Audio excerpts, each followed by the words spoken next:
When we see the pictures coming out of Hong Kong these days, it can be a lot to take in. Massive protests getting darker and darker. But to begin to understand how it became like this, it's important to go back.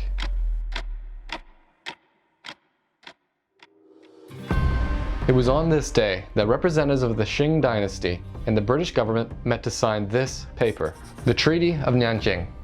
The treaty handed over the island of Hong Kong to the British. The two states had just finished fighting what was called the First Opium War. The war started over Britain's desire to aggressively expand commercial activity in China, and part of that trade included massive amounts of black market opium coming from British India. The Daoguang Emperor tried to crack down on the opium trade that was plaguing his subjects, but the British had their own addiction they needed to fulfill: tea. Could anything be more simple or convenient than that? Now here's a real cup of tea.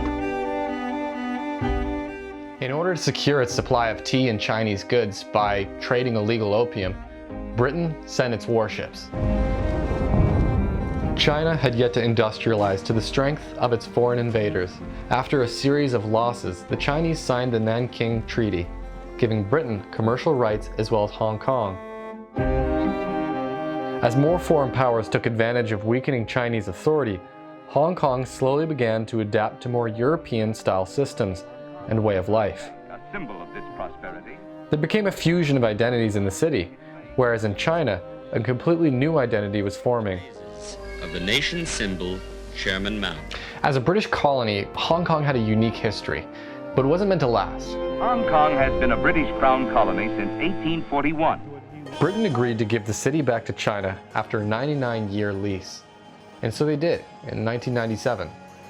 But there was an exception. There would be a period of autonomy for 50 years until the city was completely integrated. They would maintain their own judicial authority, freedoms of speech, and religious rights. These are fundamental freedoms.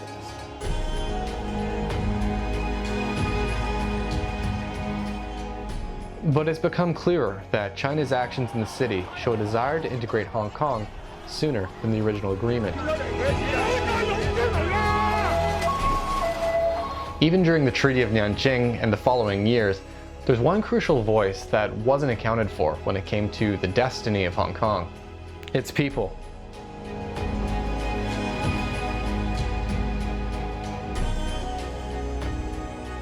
By considering this, perhaps it helps us understand the images we keep seeing from Hong Kong on this day.